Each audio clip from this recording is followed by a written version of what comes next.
Les princesses, bonjour. Alors, oui, Yom Zikaron Hayom, 24 000 personnes sont tombées depuis la création de l'État d'Israël en Kiddush Hashem. Alors, nous allons faire ces paroles de Torah pour l'élévation de l'âme des combattants tombés pour Eretz Israël et des victimes du terrorisme. Souvenons-nous et prions.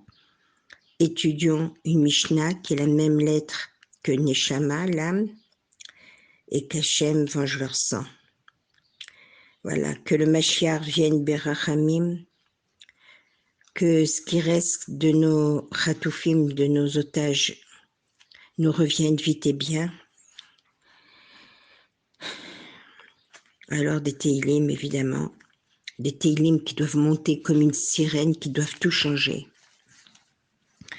Nous n'oublierons pas de dire Refoua Shilema pour Yochanan ben Michal, Shalom ben Sarah, Simona bat Esther, Laure Simra bat Monique, Shalom ben Rachel, Lucien Nessim ben Germoma, Rachel bat Germoma, Avraham ben Rachel.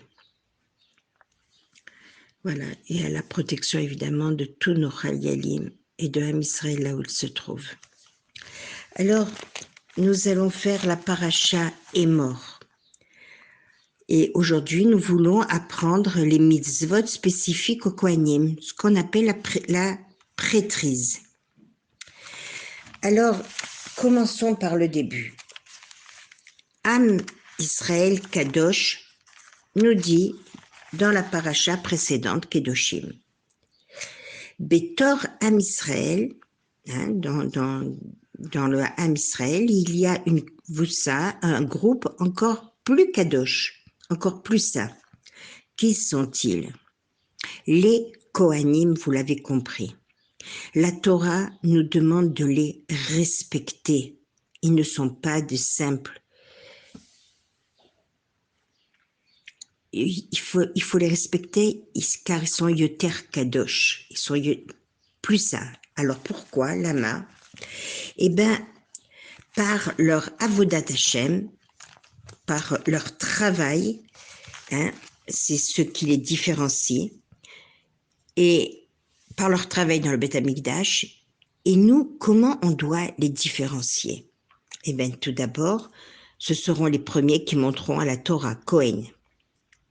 Le Zimoun du Birkat Amazon sera donné au Kohen.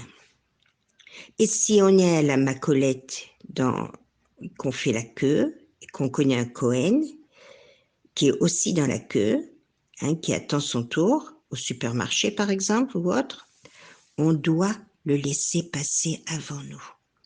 Les Chabed Oto, on doit honorer le Kohen.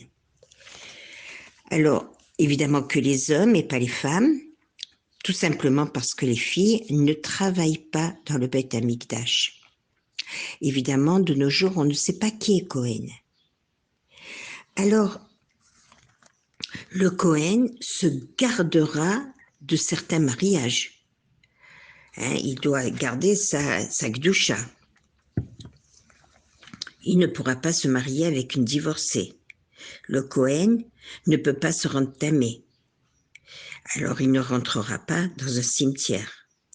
Car le Kohen doit être toujours prêt à prendre la Kehuna. Le Beth Amikdash, si le Beth Amikdash devait reprendre sur le champ, et cela, même le bébé du Kohen, est Tamid Kadosh. Ça. Alors, qu'est-ce que c'est un Met? Un Met, c'est lorsque la Neshama Teora, l'âme sainte, sort du corps. Comment on se purifie à son contact? Eh bien, il fallait aller au Beth Amikdash et on procédait à une cérémonie de la Paradouma, la vache rousse, et au Mikvé. Il y a souvent des tioulim, des sorties dans les Talmud Torah organisées à Sfat sur le Hari Akadosh. Eh bien, l'enfant qui fait partie de ce tioul Et s'il est Cohen, il doit rester dans le bus, il ne peut pas rentrer dans le cimetière.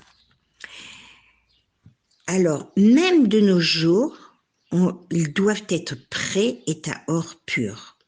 Le Cohen peut se rendre et enterrer 7 personnes proches à lui, ce qui correspond au père, la mère, les frères, les sœurs non mariés, le fils, la fille et sa femme, plus le Met Mitzvah, celui qui est trouvé mort en chemin et qui est seul, sans personne pour l'enterrer.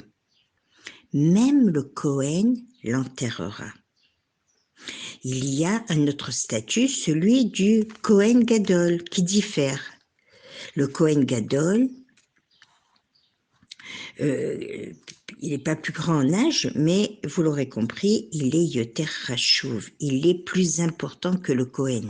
D'abord parce qu'il a été nommé en le sanctifiant avec le Shemen Amishra, l'huile d'onction, et puis parce qu'il porte 8 vêtements alors que le Cohen en porte 4, et c'est le seul qui, le jour de Yom Kippour, pourra rentrer dans le Kodesh Kodashim pour se faire pardonner de ses fautes et celles de Am Israël.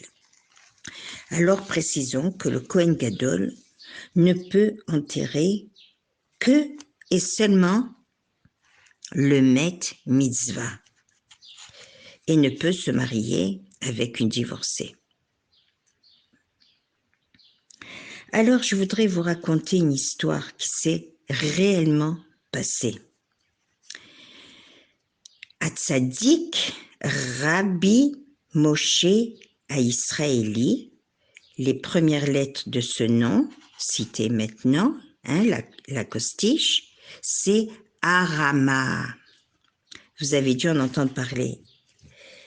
Un Cohen a voulu se marier avec une divorcée. Et bien évidemment, le Harama n'a pas accepté de bénir une telle union.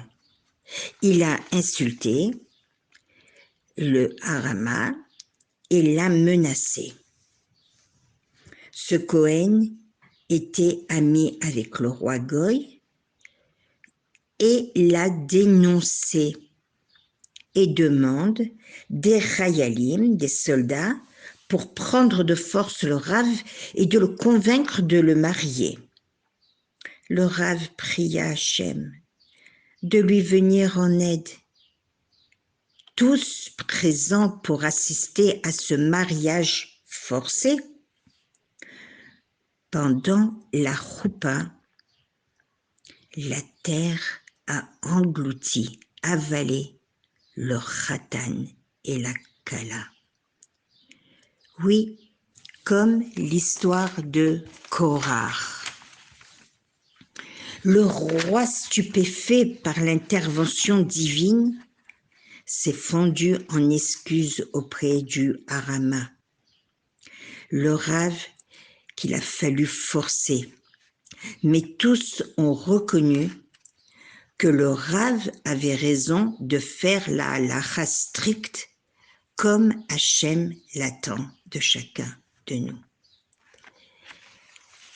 Alors, je voudrais remercier les Rabouches pour m'avoir expliqué ce qui s'est passé vendredi.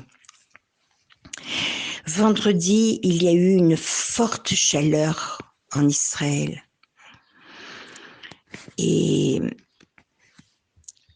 la chaleur était tellement dense et pesante que tous les jardins étaient remplis des enfants. Les enfants étaient tous dans les jardins et les jardins bondés d'enfants. Je ne sais pas si c'était à Beth Shemesh ou ailleurs, Ashkelon, peut-être. Et là, tout d'un coup, il y a eu un vent terrible, terrifiant, qui a amené aussi plein de sable. Les enfants n'ont pas attendu que les parents les appellent. C'était tellement apeurant qu'ils sont rentrés immédiatement chez eux. Alors sachez que même pas 10 minutes après ce fait, les jardins étaient vides. Et une bombe est tombée et a fait un sacré dommage.